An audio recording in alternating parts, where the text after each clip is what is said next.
Hello everybody, my name's Linda Schenk and I'm the Executive Officer of Wine Communicators Australia. It's my pleasure to welcome you all here to the webinar today. This is our first for 2017, held in partnership with Wine Australia. Today we are looking at the Chinese wine consumer through the lens of a 3-year China Wine Barometer Project, which is run by the Ehrenberg Bass School of Marketing Science at the University of South Australia and funded by Wine Australia. This project set out to track the attitudes, perceptions and behaviours towards Australian wines in China between 2013 and 2015 in order to generate the forecasts about the grape varieties, regions, brands, price points and wine styles that Chinese will consume in the next few years. Today, Dr. Armando Corsi will take us through the latest findings that and he will be joined by industry panels to get their comments and their first-hand reports on what happened on the ground in China. All of these people have had a lot of experience in this area. The panellists today are Tang Yi. Tang Yi works for Brown Brothers. She's the China Wine Ambassador. Tang Yi grew up in Shanghai and worked as the first person in China market for Brown Brothers wines and is heavily involved in consumer insights. Tang Yi has been living in Melbourne for the past 10 years. We have Dr. Justin Cohen. I think I've correctly said that. Sorry, Justin. Justin is a colleague of Armando's and he's a Senior Research Associate of the Ehrenberg Bass Institute for Marketing. Justin spends 6 months of his year every year in China and works very closely with Armando. Kate Walker is the Joint Managing Director for the Clean Food Company. The Clean Food Company have a combined experience of 30 years in Australian food and beverage industry. The team at the Clean Food Company have worked and still work with leading manufacturers and brands including Nestle, Unilever, Johnson & Johnson, Kellogg's, Lion Nathan, Foster's, Bacardi Lion and Mars throughout their career. The structure of this webinar is, once I stop talking, which will be very soon, Armando will take over and provide us with an introduction to his research. Armando has broken his presentation up into 3 sections. He will spend one section at a time, and at the end of each section, he will invite our industry experts to discuss their experience in the China market in reference to the topic discussed. We invite all of you today to ask questions, and we will endeavour to answer them as best we can. Asking questions is quite simple. Just type into the comment box on your screen and hit send. I will read the questions out to the panel to answer at the end of each section. Now let's not wait any longer. I will now pass it over to who you want to all listen to, and that is Armando. Thanks, Armando. All right, Linda. Thank you very much. Thanks to you and Wine Communicators of Australia for inviting me again to talk about the research that we've been conducting on the Chinese wine market. As you said today, I would like to share with you some insights from the China Wine Barometer, a 3-year-long project, the full results of which are now available for free to all levy payers on the Wine Australia website, as well on our webpage, www.marketingscience.info/wine. But don't worry, because I'm going to get back to their website at the end of the presentation. I definitely also would like to thank Wine Australia, without the financial support of which this research could not be possible, and also thank my colleague Dr. Justin Cohen and Professor Larry Lockshin, because certainly the China Wine Barometer is the results of a team effort all along the stages of the process, from the setup of the questionnaire to the analysis and the interpretation of results. So if I'm here with you, it's also and definitely because of their help. As Linda was saying, today we're going to focus on 3 sessions, because in 1 hour we would not have much time to go further than that. And then our industry experts are going to give their comments about these insights. The first session is going to be about the perceptions that Chinese wine drinkers have about various wine-producing countries. Then we have a second session, which I have to give credit to Justin for coming up with the title. We call it Fish Where the Fish Are, in a sense to express this idea of understanding where Chinese consumers buy their wines, because obviously as a producer, you want to be where Chinese consumers are actually buying their wines. And the third session is about the elements which drive the choice of Chinese wine drinkers, both in the on-premise and in the retail sector. So what is the China Wine Barometer about? The China Wine Barometer is a twice yearly tracking program about the attitudes, perceptions, and behavior of a socio-demographically representative population of Chinese wine drinkers who drink imported wines at least twice a year. We have collected data between 2013 and 2015, about every 6 months, and every time we collected about 1,000 people. The majority of the sample comes from Shanghai, Beijing, and Guangzhou. It's mostly represented by males aged 30 to 39 years old with an income of approximately 10,000 Chinese yuan or more, which obviously with some changes due to the exchange rate, it means approximately $1,500. So let's start with the first session, which is about trying to understand how Australia and its main competitors are perceived by Chinese wine drinkers. Why this whole idea of perceptions is important. Perceptions are important because they represent the foundation upon which we can build what we call mental availability. This concept of mental availability is, as you can see in the slide, it means the likelihood of a brand, or in this case the regions or the countries, to be thought of in a buying situation. Explained in simple terms, if consumers know that you exist, obviously as a brand or as a country, that means that they are aware of you. This is important because nobody can buy a brand or can buy a country if they don't know that this exists. However, it is also important to know what you stand for in the mind of consumers. Are you the brand, the country that people think of as the fashionable, classic, exciting brand, or are you the brand that comes to mind when they have to think about cheap and cheerful, for example? In the first set of slides that I'm going to show you in this regard, I'm going to show you sort of the general perception, sort of the general average of associations that various countries of origin are able to elicit.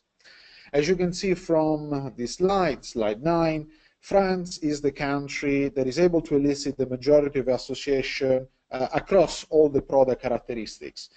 What that means is that France is able to come to mind more often than other countries when people are in a buying situation. Australia is not doing bad, as you can see in the third place, right behind Italy, but also in front of other countries such as Spain. Obviously what we mean by California is the US, China, New Zealand, and others. I think what it's interesting to see and probably to talk through about this slide is that this is the slide about 2015, and what we've seen in the last 3 years, so from 2013 when we started, is that there has been an average increase in the number of associations across the various countries of origin.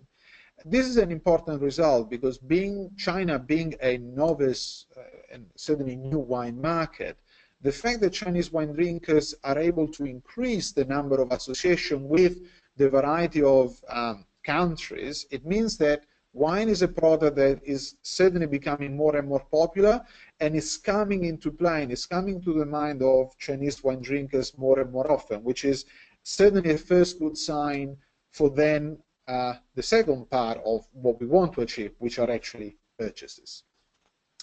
What we've also done, and what you can see now in slide 10, is that we try to group together all the elements that could be considered proxy for more of a commercial association. So things like wines from this country are boring, are easy to drink, taste pretty much the same, and so on. And also group together all the elements that could characterize a country more from a premium perspective. So things like the wines from this country are elegant, are exciting, are expensive, and so on. We group these elements, we score them together, and the two columns that you can see here are the blue column, sort of the commercial perception of every country, and the red column, the premium perception of every country. What the results are showing you is that countries like France and Italy, more on the left side of the screen, are certainly and maybe obviously having a more of a premium perception, while other countries like China or South Africa have more of a sort of a commercial perception. When it comes to Australia, however, we're not doing bad, and certainly the premium perception is higher than the commercial perception. This is a good result, but I think it's even better when we look at these results over sort of the 3 years, because when we run this first set of data, the first set of analysis in 2013, Australia was really at a watershed between a commercial and a premium perception. In the following 2 years, the premium perception grew, as you can see in slide 11, of about 54% in 2014, and then it kind of plateaued in 2015. Our commercial perception also increased a little bit, but not as much as the premium perception. And I would say this is a great result, because it means that what we've done in China in the last 3 years, or in those 3 years, has been moving into the direction that I believe that we should go. If we're trying to go volume-wise in China, we don't really have a great story to tell. The more we are able to focus on a premium perception, the more we are able to build a certain image in the mind of consumers. However, the fact that we've seen a plateau effect in 2015, after the huge jump that we got in 2015, it means that we cannot relax. If we do relax, in fact, we can just as easily go back to square one, to where we were before. And certainly, this is something that we don't want to get into. So with that, I conclude my first part of the session, and I leave the microphone back to Linda to ask questions to our industry representatives. Well, I just wonder, Kate, do you want to add any information to Armando's comments just now? Yeah, sure.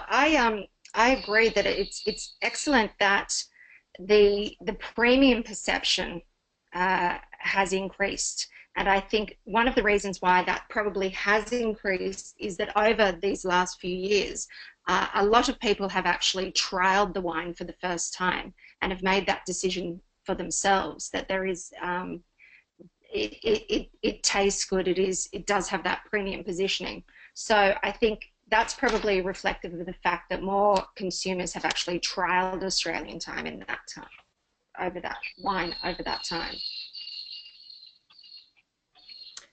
Thank you, Kate. Tang Yi, how about from you? Yes, thank you. Sorry, I had a little bit issues to connect with everyone, but I really appreciate and agree with Dr. Corsi's observation. And from my experience working in China in the past 2 years, and yeah, a lot of things say the same thing with Dr. Corsi. So for me, what I see, French wine is usually mainly for prestige-seeking traditionalists, and it got a great reputation in the premium section, but also recently you see a lot of also lower quality wine in different channels. So French wine in China, it both has the great reputation, but also at the moment has a lot of like fake products in the market. So I think Australia has a much better position in that sense. And Italy, the label used to be we think a little bit too confusing for Chinese, but recently it become very favorable among especially wine connoisseurs in the first-tier cities. And talking about New World wine, Chile, I think everyone knows it has a boom after President Xi Jinping's anti-extravagance campaign. And Chile's red is especially seen as the best value in the market. Also with the free trade agreement with China and the Chile government's strong promotion in mainland. So it's seen as, all best values, similar to South Africa. And for New Zealand, we see it's always has the high quality wine in the market, but seen a little bit more pricier than Australian wine. And what I saw and I felt really successful for New Zealand wine is that the government itself has been very active to unite different wineries under the one brand name, that's New Zealand. So, and a lot of people have traveled to New Zealand, so it's really working well in China.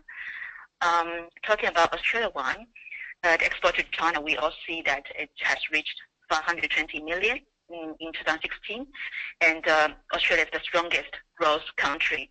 And last year, the percentage of growth is 66%. That's really tremendous. And with the third tariff cut now in free trade agreement implemented, we will see there are more and more interest in Australian wine. And here I just want to acknowledge the work that Wine Australia China team has done. I work with them a lot in different road shows, traveling different cities, and I can see the excellent work they've done to educate and engage with Chinese consumers, and especially also wine trade professionals to increase their knowledge about Australian wine. So it's like a lot of work they have been doing, so I really want to acknowledge that. And the other thing we see here is that within the increasing number of Chinese tourist visitors coming to Australia, it will enhance the reputation of the country, the image of Australia itself. And it was just launched last week in Sydney, Australia-China Year of the Tourism. So we're seeing more and more people coming in and try the wine here in Australia and bring back the experience. The other thing I think what Dr. Corsi said about the premium range and of Australian wine is at the moment is in high demand. We also feel that way. So that's my observation a little bit. Yeah. Excellent. Thank you, Tang Yi. And I'll pass it over to Justin. All right. Thank you for the opportunity to talk to you all today. I guess I'm going to try and wear two hats thinking about the research that we've done, but also draw upon sort of my experience living and trying to immerse myself in China more and more. I think the first thing to understand is that when you look at the results that we presented, we're talking about the perceptions of people who are regular buyers of imported wine. So I think in the case of country of origin, it is quite important for people who are involved wine buyers and know a fair bit about the category. But when you talk about sort of novice wine drinkers and the people that will be coming into the category in the future and where the growth might come, I still think in China people really shop by brands. It's sort of a carryover of the work that brands like companies like Unilever and Procter & Gamble have done with 20 years of brand development in China, that when you're actually in a store and you listen to a Chinese shopper standing in a wine aisle, my Mandarin is terrible, but I can hear them. They're not asking for Australian wine or French wine or Chilean wine. They're asking for particular brands because those are sort of the cues and the prompts that they have. So I think we have to develop strategies that work both with younger and newer drinkers and both with our sort of high-value drinkers that are in a more premium landscape. To echo what Tang said, Willie Yang's team in China does a phenomenal job with their events, and they do great master classes and engaging things like with their Thirsty Thursday campaigns and things like that to get people excited about wine. But I also think that as an industry, we've got to think about how we're going to pull new customers in and new wine drinkers in. And I think from that perspective, country of origin is important, not necessarily because of what they know about Australian wine, but about that they know Australia. In China, Australia is a country that is very, very well known to people. There are Australian sort of signs and cues and kangaroos on all sorts of businesses, even things that have nothing to do with Australian food products. And I think the challenge is how does a consumer even know that a particular brand is Australian? And the danger is a lot of the copycat brands that you see in China really use icons and things like that to convey that they're Australian, but it's really hard for our, our premium brands to actually be identified as Australian in the first place. Excellent, thank you. Just before we move on to the next section, just please feel free to throw through any questions at any time because I can read them out for our panel. Thank you. I'll pass it back to Armando. All right, so session 2, fish where the fish are. As I was saying at the beginning, trying to understand where are the locations where Chinese wine drinkers buy their wines, because obviously these are the places where you want to be. So before I start actually on the inside, I just want to focus on 3 key concepts that we should think about in thinking about the stores that we want to be. First of all, are people aware of that particular store? Do they know that the store exists? Because same thing that I was saying before, if they don't know that that store exists, they will hardly ever getting the chances to buy from that store. Second point is whether the people are visiting the store, because obviously you can know that a certain store or a certain retailer exists, but you never want to step a foot in. And when I say step a foot, it could be even in the virtual sense of, you know, going to a certain website and buy wine from there. And third, which is obviously what we would be interested about, are people buying wine from that store? Because one thing that we know, which is happening in the retail world, is that people might go and check the store, look for the wines, know what they want, and then maybe find a better deal online or in another location. So obviously we could have a whole range of other commentary that we can do about what we can do in store, but maybe we can leave that to a different webinar and just focus on these 3 concepts: awareness, visitation, and purchases. So the first set of slides that I want to show you in this regard are showing you the penetration level of various store types. What do we mean by penetration? We mean the ratio between the people who are actually buying from a certain store over the potential number of people that buy from a certain store. This measure is critical because every time you're thinking about your brand to grow, or say, for example, in this case, a store type to grow, the thing that you need to care about is penetration.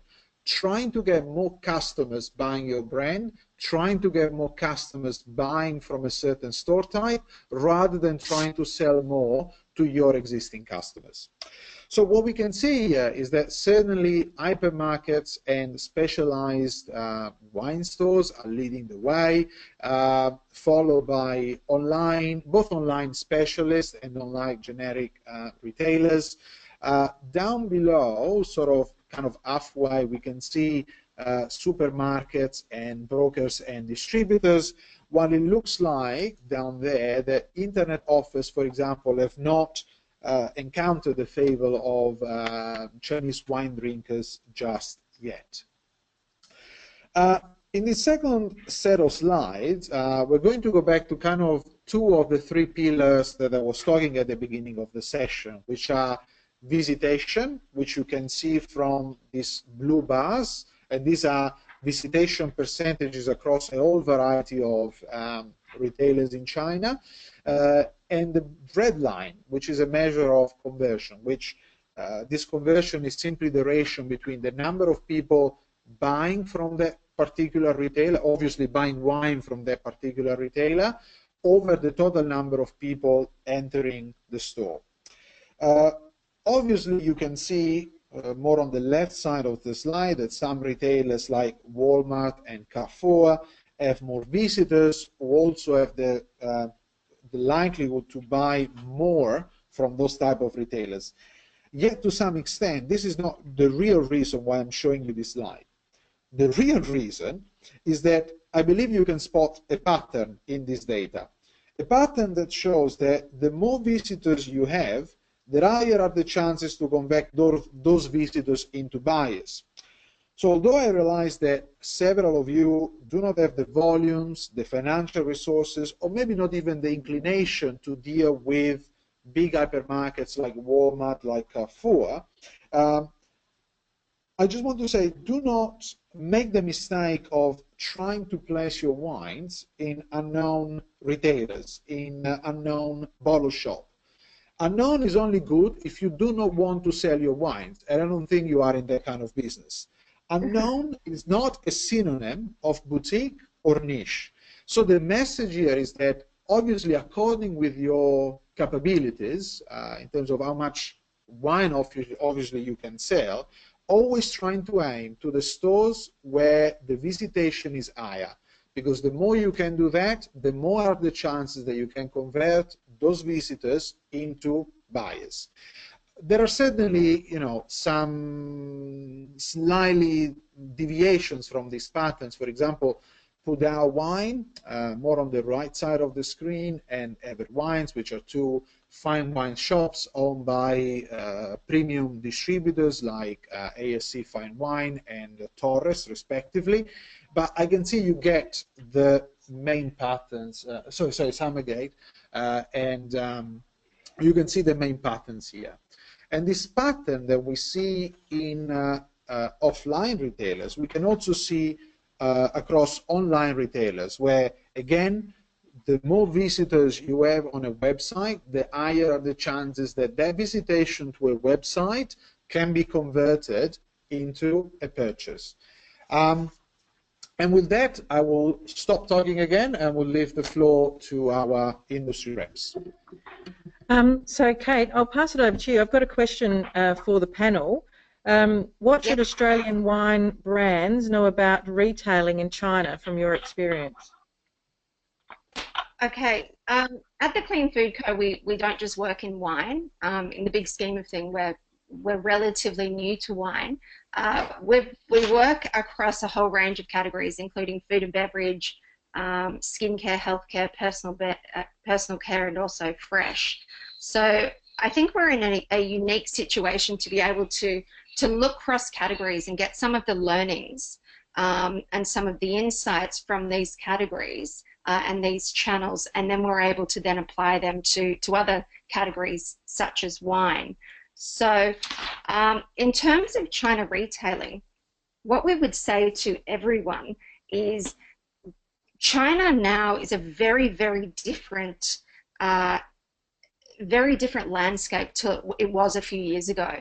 No one should be trading with China anymore, and I think that's a big mistake that we see a lot of brands doing. And by trading, I mean selling into a customer and not having data knowing where those products are ending up. So having a complete channel strategy at a brand level is really, really important. And by that, we don't recommend handing over exclusive distribution to the whole of China if you're not getting the information that you need. So having a multi-channel strategy, it might be covering off all of those the retailers that were mentioned, both online and offline, and really being able to then manage the brand, the positioning, the pricing strategy, which is so important. If you're selling into a trader who's not respecting or may not even know what your pricing strategy is, then you don't have any control of what the RRP is on shelf. So we work very closely with our distributors and retailers on what that retail strategy is, and pricing is a really important component on that. And the other thing is messaging. So the messaging is really important, that it's not lost on shelf or in store. And part of that messaging with brands working together, and the country of origin loyalty messaging and what that looks like is really important to driving all Australian brands on shelf. So yeah, that's another important point. Thank you, Kate. And Tang Yi? Yeah, thanks, Kate. Thanks, Linda. I think I really agree with Justin. What he mentioned just now is that the biggest factor is brand, I feel, in China, because the Chinese burgeoning middle class, they follow big brands, and they're still at the beginning of discover something smaller or less known. So looking at Dr. Corsi's visitation graph, the chat, and you can see that in all these outlets, actually, if your brand is very well known among Chinese, then your product can sell. And apart from the traditional channels here, we also see the phenomenon e-commerce rising so quickly in China, and it's now becoming the fast-growing channel, with half of imported wine drinkers having bought wine online. So, and that's why Wine Australia is doing the Tmall factory store, and I think a lot of brands are doing that at the same time.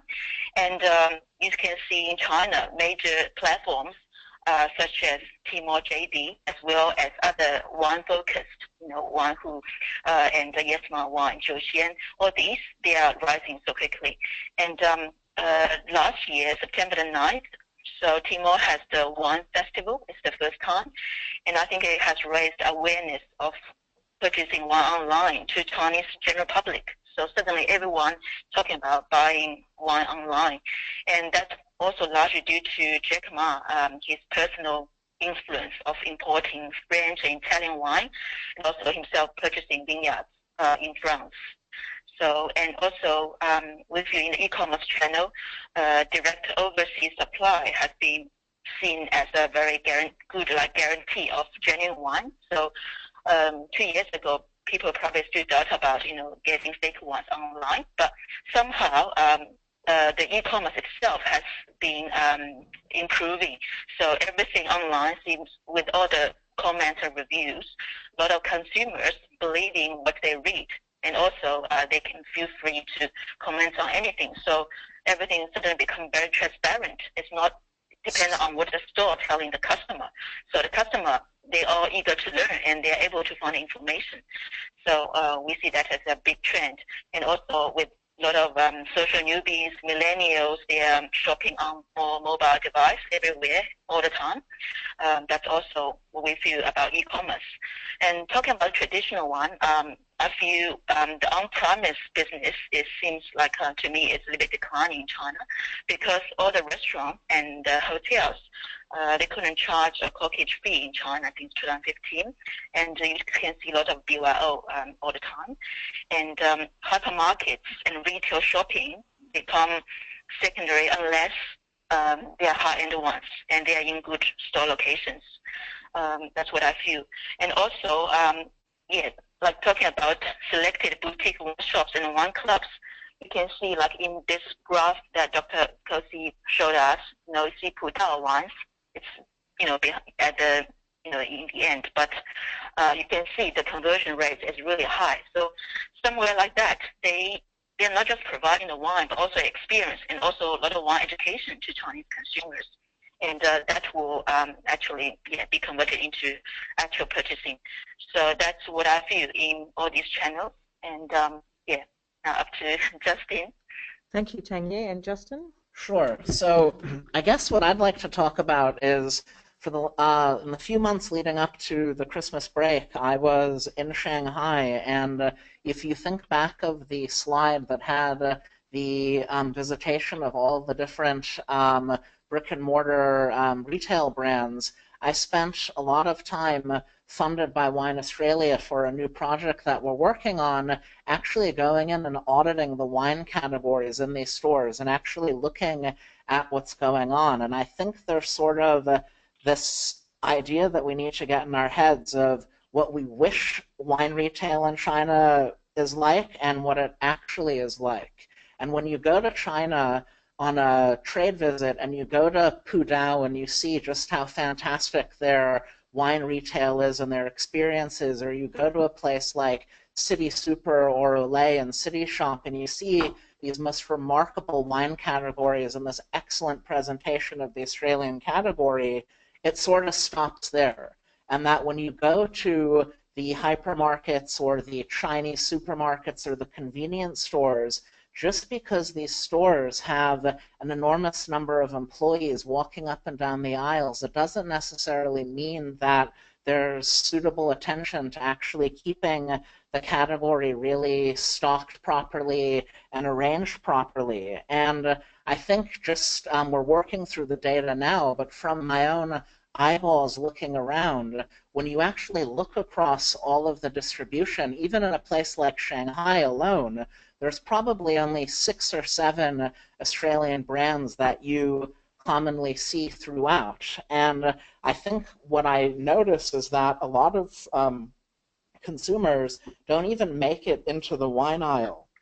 There's often end caps, there's often displays that the biggest brands, some Australian, some Chilean, some French, are paying for, and that's sort of where consumers are pulling product from. I also think when you talk about online, it's certainly growing, but it's also challenging in the sense that a lot of these online specialty wine retailers are sort of going out of business and then becoming born again under different names. I think sort of the notion of the WeChat store, the Weidian store, is something that's really popular, and I think sort of the purchase from the Jingdongs and Tmall and Taobao are also quite important. But I think the challenge is that just because you think you are listed on a Tmall site doesn't necessarily mean that a consumer is going to find you. So you still actually have to have a strategy in the same way that you want to get noticed on a shelf.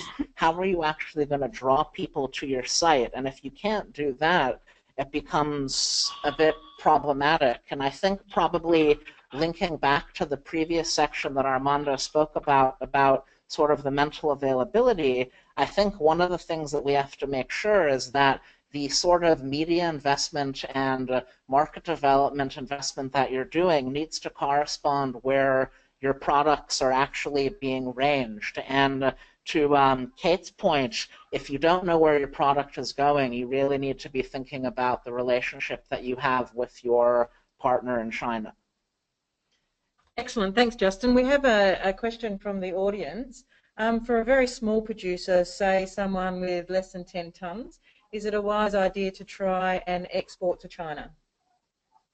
Sure. I'll take a stab at that. I think there's sort of 3 points that I'd like to make. The first thing is, for a small producer, I'd be thinking, before you think about China, I'd be thinking about, have you maximized your business capabilities in the Australian market, in the city or region that you're operating in, even before you start thinking further afoot.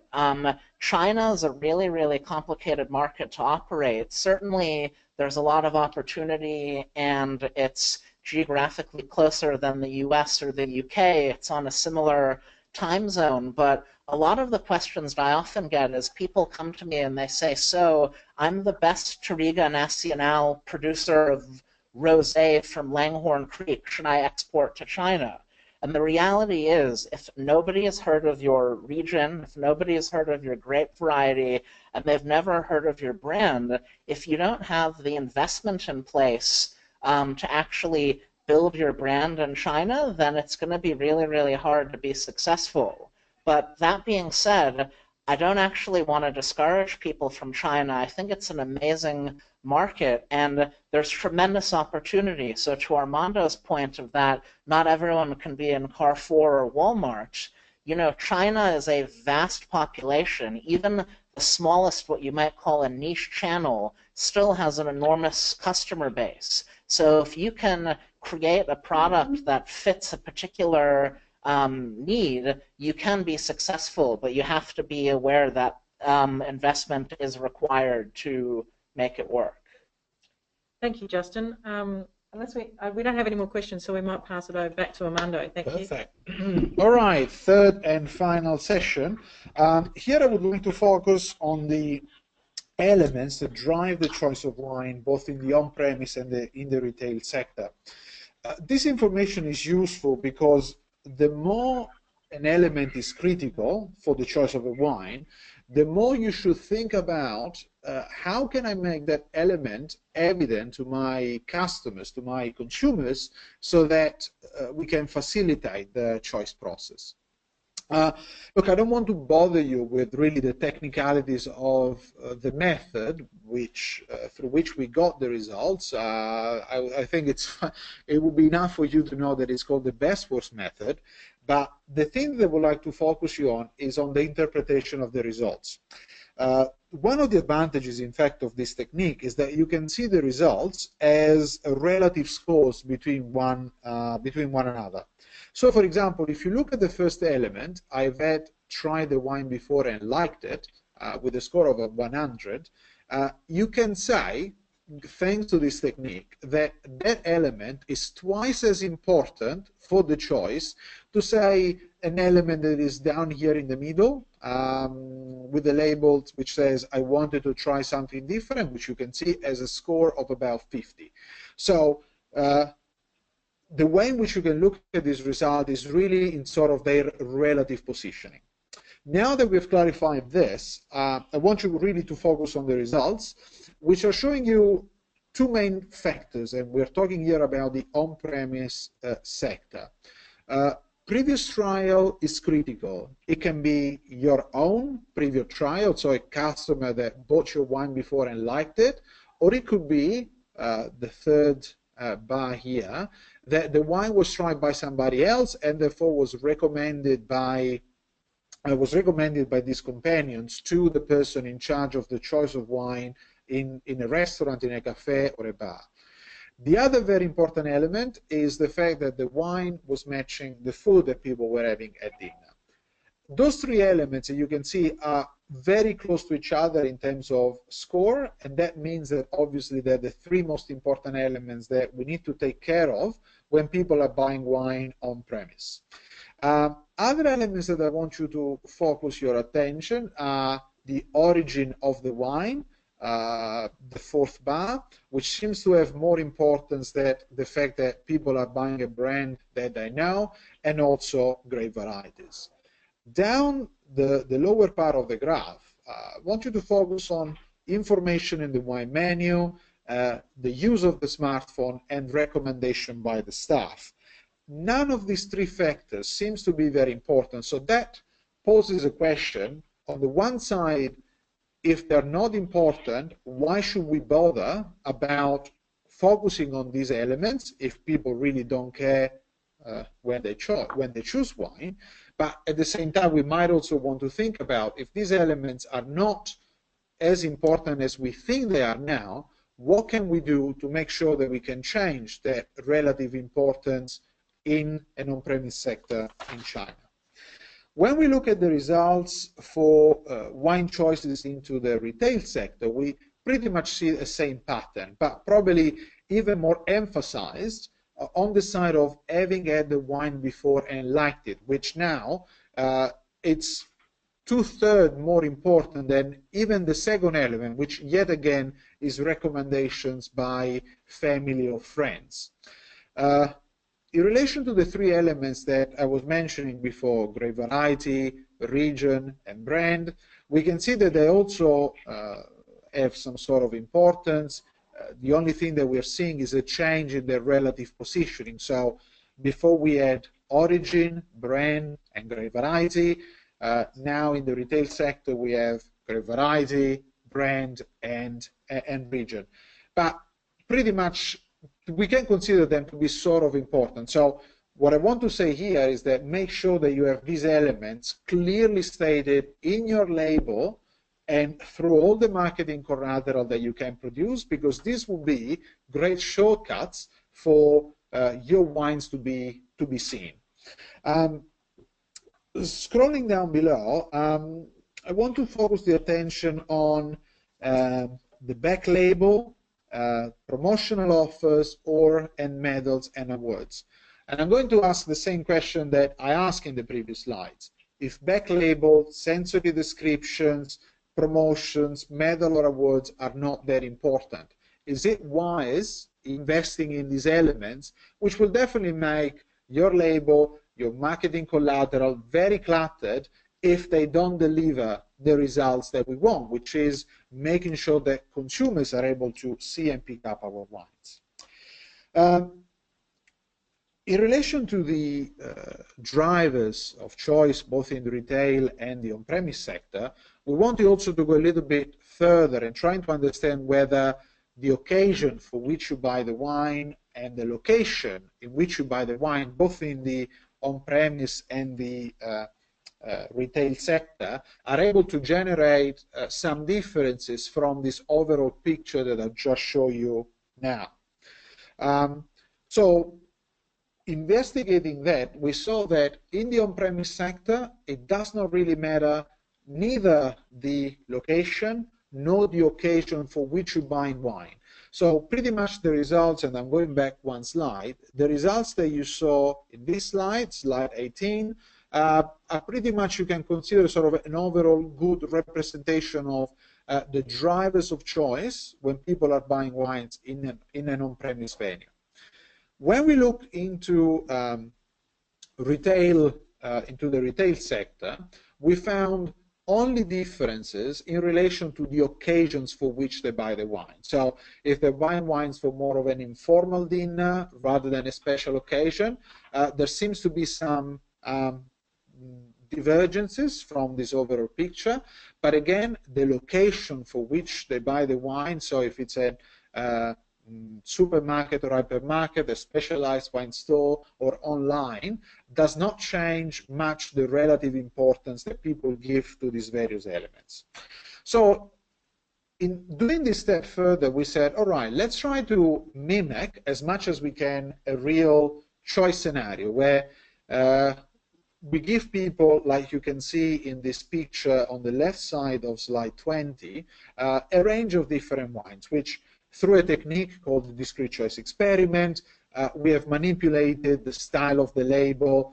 You can see here there are different styles, the presence or absence of a medal. We changed the different type of grape varieties, so you can see Shiraz or Cabernet Sauvignon or Pinot. Some bottles have a screw cap, some other have a natural cork, different price points, probably something that only those of you that can speak Mandarin can read, but these characters here are store indication or wine critics indication, and we simply ask people, choose a wine, choose the bottle of wine that you'll be most likely to buy in the shop where you normally buy your wine. But we split the sample in three parts. To some people we said, okay, imagine that you're doing this for an informal dinner at home or a special occasion at home or a dinner at home with guests. Our results are showing that origin and price are the two key choice drivers, if you like, regardless of the occasion for which people are buying the wine. However, when people are buying wine for an informal wine dinner at home, suddenly prices surges up and becomes the most important factor, which absorbs about 70% of all the clues and cues that people are using to choose the wine, when origin plays sort of a lower role, and the other way around for more formal occasions, for example, special occasions at home and dinner at home with guests. It was also interesting to see that sort of various third-party endorsements, such as the presence of a medal, store ratings or expert ratings, and also the style of a label and grape varieties, do not seem to play a huge role for the choice of wine. Pretty much, as long as you're clearly communicating price and region, most of your job, I would say, it's done. And with this, I conclude my third session. I leave the floor again to the industry reps, and I will just come back for a quick conclusion to this presentation. We've had a few questions thrown at us, Armando, so I might actually ask one of you to start with. How do consumers match wine to food if they haven't previously tried it? Well, we've done some experiments in this regard through another project that we have conducted here about the role of wine education. The food that we asked to, and this was again a group of novice wine drinkers, and we gave them the opportunity to match local, if you like, Asian type of food with wine. And the results, I would say, were pretty surprising in a sense that even if they might not have tried the wine before, but through the education process, so by suggesting through our experience, I would say, as people in the wine industry that know probably which styles of wine go better with different type of foods, with different type of flavors, we can lead this sort of process to say, look, I believe that probably if you're having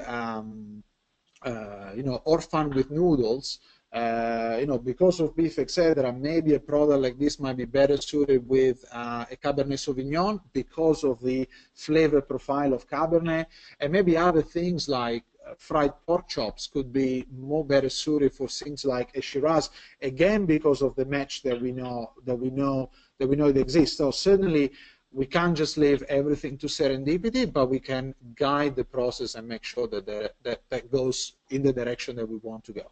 Okay. And there's a question here about preferences on vintage of wines, and that the red wines, they wonder whether the vintage should be an older vintage rather than fresh and new. Look, interesting question. Unfortunately, I don't have an answer that I can, I would say, justify with a number, with a fact.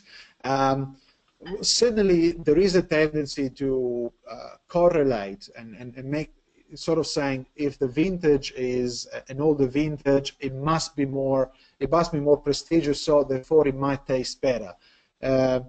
So certainly the fact that you can communicate the vintage could be something that you want to do, but at the same time, I think for the vast majority of people who are approaching wine, the idea of trying to, on top of the basic knowledge that they have to get for region, grape varieties, a brand, etc., I would probably say focus more on the basics first, and probably leave the question about vintage to that part of the population that know already about wines, because they might appreciate that more. If you start with vintage, you're losing on other critical elements, but you can do the other way around. It could be something that you can build upon.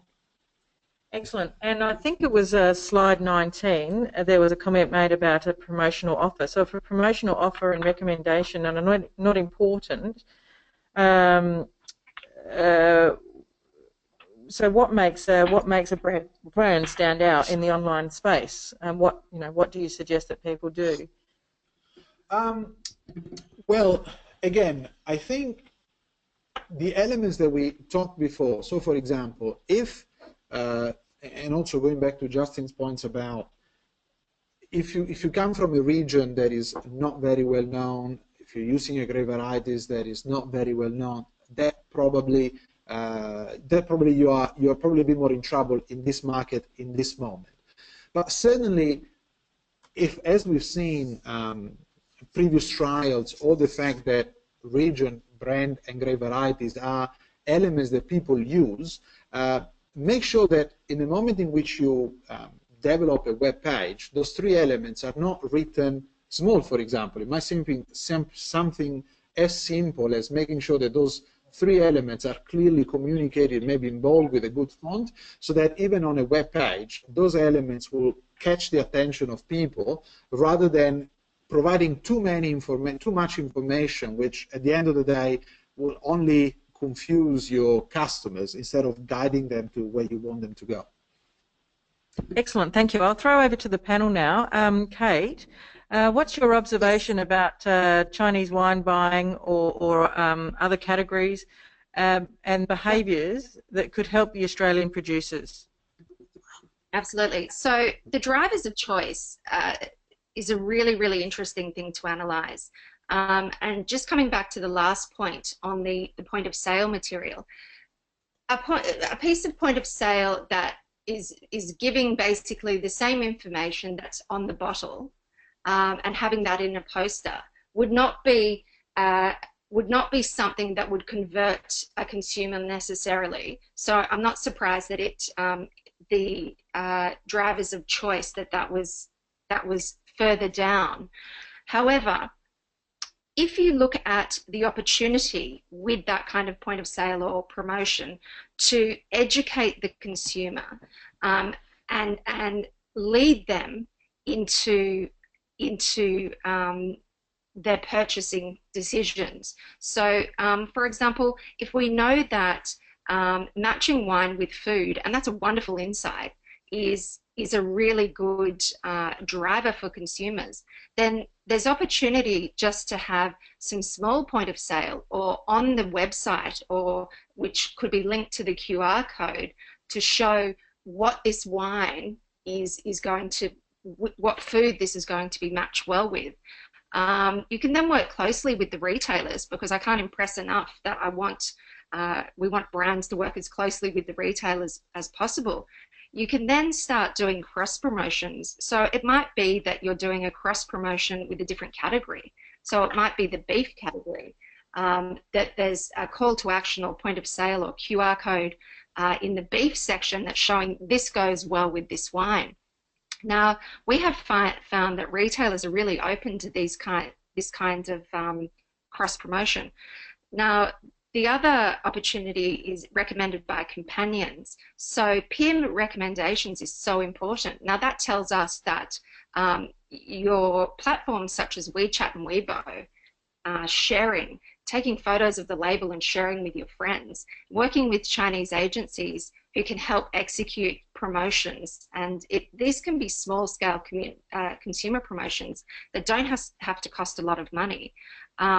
But what you're doing is you're tapping those two suggestions I've made, tap into the top two drivers of choice. The other one is trial. So we've seen here today that having the product before is really important. So in-store sampling is really important. So instead of providing discounts to a trader, working with the retailer and providing a limited amount of stock for in-store sampling is really going to be important. The other thing that hasn't been mentioned, and I don't know the answer to this, you other experts might be able to shed some light, but where does wine come into consideration with gifting? We see in a lot of other categories that the gifting occasion is very, very important in driving sales in some categories. So is this an opportunity for point of sale, for packaging, for cross promotions, for brands getting together and doing a special gift box that they offer to retailers, and it's just for Australian wine? So the other point I wanted to make is just on the Chinese consumer. The Chinese consumer has the world at their feet. Every single country is vying for a share of voice with the Chinese consumer. So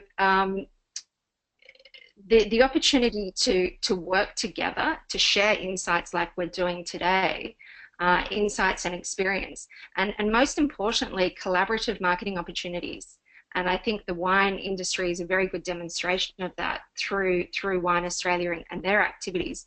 But there's enough wine, there's enough China to go around for everyone. And the more brands that can get together in store with distributors, with consumers, promotions online, the more brands that can get together and do joint promotions, the more the messaging is going to be driven, and the greater we're driving the awareness and demand for all Australian wine brands. And I think that's a really, really important point. Thank you, Kate. Tanya, would you like to add any comments?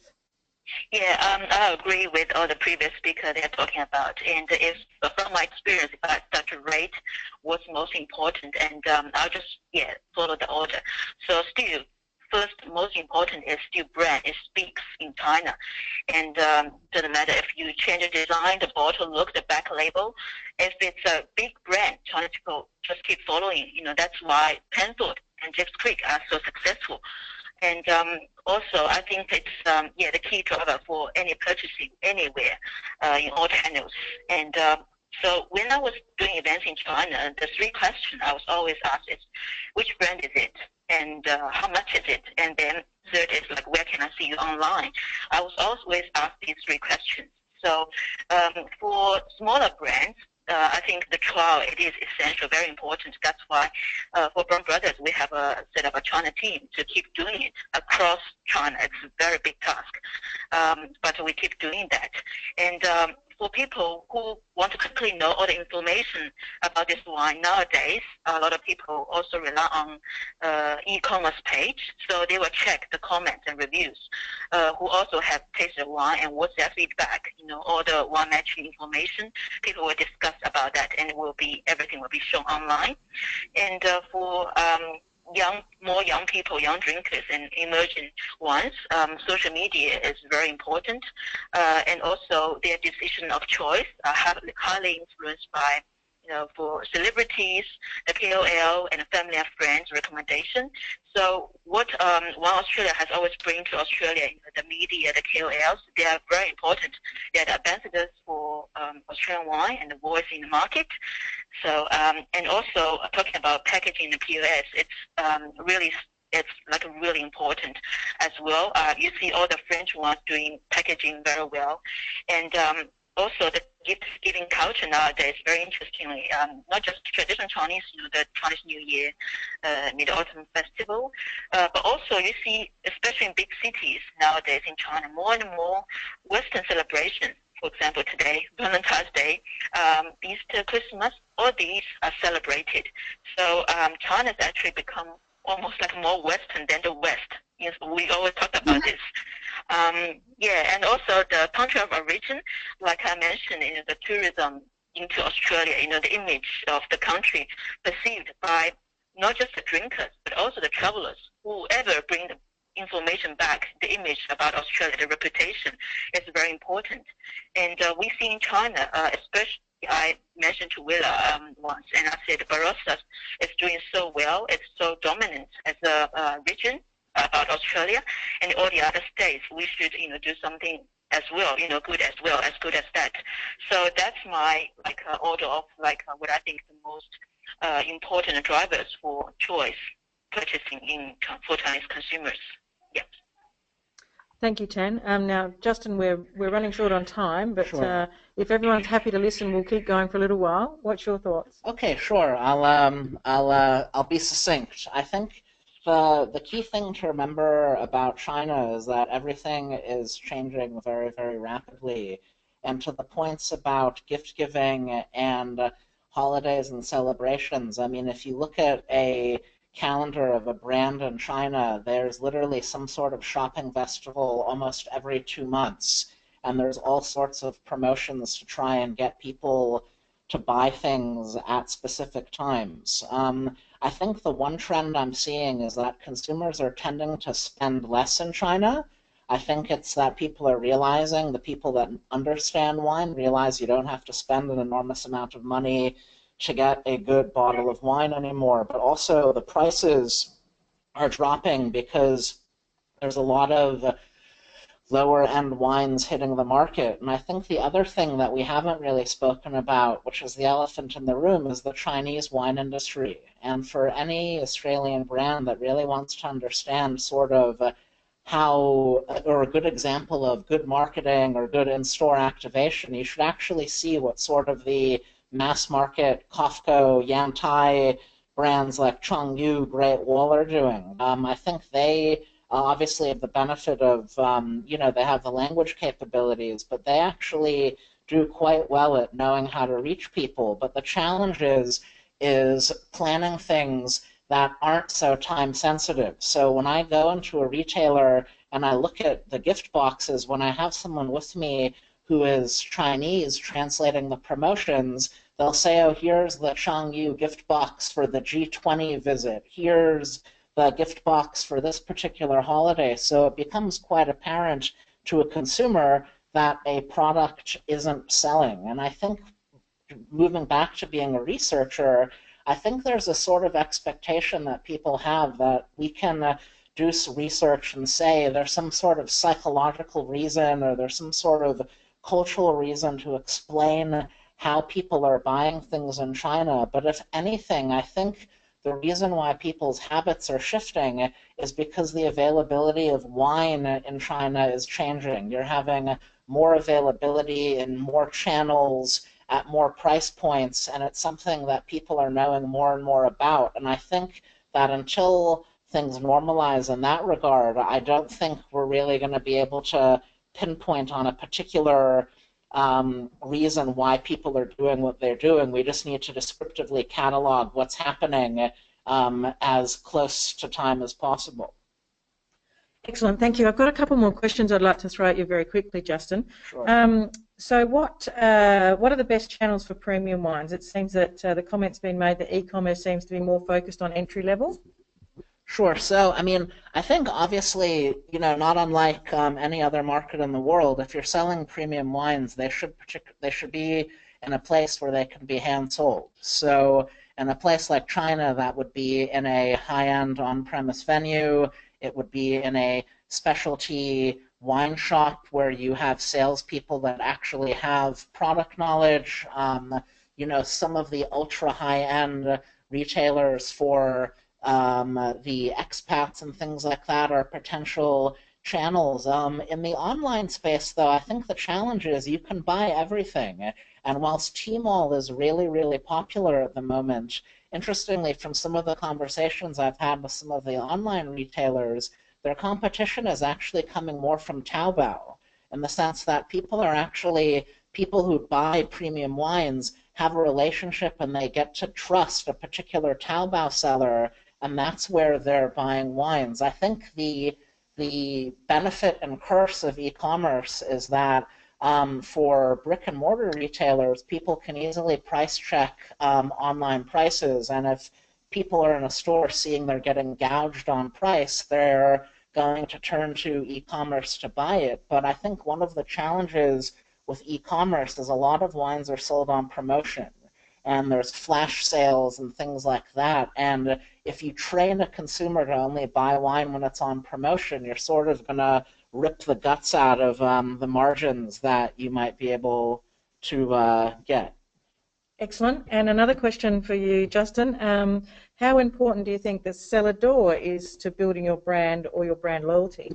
Sure. So I think cellar door is unbelievably important, particularly for small brands that don't have the budgets to really do, you know, proper media engagement in China. I mean, I know there was a webinar last year with our colleague Richard Lee talking about some of the cellar door research that we've done for Wine Australia, and certainly we show that after somebody comes from China to Australia and has a cellar door experience, there's about, if I recall correctly, about 6 months where they have a higher propensity to buy Australian wine. But actually, forgetting all that from a functional standpoint, at the end of this webinar, after you've gone to the restroom and grabbed a cup of tea or a glass of water, the first thing you should do is get a WeChat profile. Log on, create a WeChat account. And I think that having Chinese social media capabilities are a way at the cellar door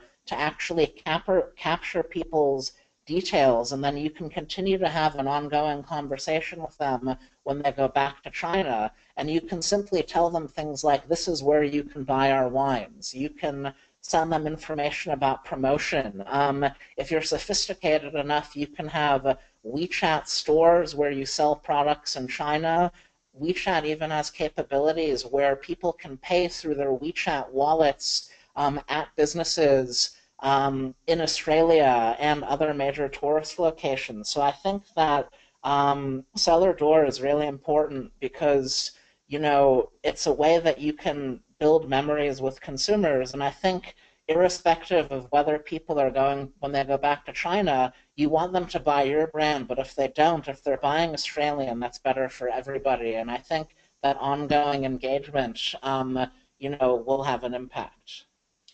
Excellent. And another question was posed about around video. So if a video is being produced, do you recommend to have it in Chinese languages or translated into English? How would you present your video? That's a great question. I think for sure, definitely the voiceover has to be in Mandarin. That's the only way that you're going to reach the masses. But at the same time, consumers are very savvy in China, and they want to make sure that there's authenticity and trust. So I think, a lot of ways, there's subtle ways you can do that by still including some English representations of the brand, making sure that you're using, if you're doing videos, actors who are representative of Australia and things like that, but definitely messaging has to be in Chinese, words have to be in Chinese if you're giving specific instructions, otherwise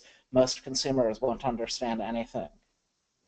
Excellent. And there has been a question asked, but I feel that Kate and Tang Yu may have answered it before, is what is the best way to showcase one's product to potential buyers? Have you got anything to add? I mean, I think it's trial. I mean, if you look at the example I always use is if you take Pudao, which is a sort of best-in-class retailer for fine wine in Australia, in China, and then you look at a developing chain like Cheers, which is totally the opposite spectrum, which is very value for money, entry level to a young consumer cohort. The two things that stand out in both of them are trial. In Cheers, it's as simple as having a few bottles of wine at the counter. If you actually go onto the ABC website, Landline did a great program on the Chinese wine industry this last weekend, and they actually have video from inside the Pudao store in Shanghai, and you can see actually their centerpiece, which is their enigmatic machine. So I think doing trial is something that's really, really important if you want people to, buy your brands. Excellent. Over to you, Armando. Look, just to conclude, and given that we are way over time, I would say probably if there are two words and two concepts that I would like you to keep at the end of this webinar, this idea of both mental and physical availability. Make sure that people know that you exist, make sure and try to work so that they're able to connect your brand, your grape varieties, your regions, with as many things as possible, and hopefully more on that premium side.